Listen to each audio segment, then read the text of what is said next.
അടുത്ത ദിവസം സ്കൂളിൽ ആനുവൽ ഡേയ്ക്ക് സോനലിന് ഏറ്റവും ഇഷ്ടപ്പെട്ട പാട്ടിട്ട് ഡാൻസ് പ്രാക്ടീസ് ചെയ്യുന്നത് കണ്ട് കൂട്ടുകാരൻ ചോദിക്കുന്നു, പ്രേക്ഷിക നാട്ടിലേക്ക് പോയപ്പോഴേക്കും നീ അവളെ മറന്ന് സോനലിൻ്റെ കൂടെ ആയോ എന്ന്.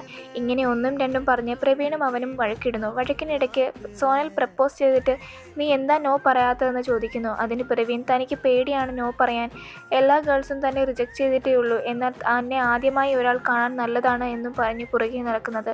അവളോട് ഞാൻ എങ്ങനെ നോ പറയും? എങ്കിലും ഞാൻ നോ തന്നെ പറയും, പക്ഷേ എനിക്ക് കുറച്ച് സമയം വേണം.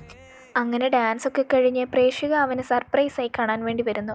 അങ്ങനെ അവർ തമ്മിൽ സംസാരിച്ച് നിൽക്കുമ്പോൾ സോനൽ അങ്ങോട്ടേക്ക് വരുന്നു. പ്രവീൺ പ്രേക്ഷികയോട് അത് തൻ്റെ ഫ്രണ്ട് സോനലാണ്, നിനക്ക് ഞാൻ അവളോട് സംസാരിക്കുന്നതിൽ പ്രശ്നമുണ്ടോ എന്നൊക്കെ ചോദിക്കുന്നു. ഇതിന് അവൾ, എനിക്കെന്ത് പ്രശ്നം, നീ പോയി സംസാരിച്ചിട്ട് വാ എന്ന് പറയുന്നു. അവന് വേണ്ടി അവളോട് വെയിറ്റ് ചെയ്ത് നിൽക്കും. അനുവും കൂട്ടുകാരിയും അങ്ങോട്ട് വരുന്നു. അവരെപ്പറ്റി സ്കൂളിലെല്ലാവരും പറയുന്ന കാര്യങ്ങൾ അവളോട് പറഞ്ഞു കൊടുത്ത് അവൾ ഒരുപാട് ടെൻഷൻ അടിച്ച് നിൽക്കുന്നു.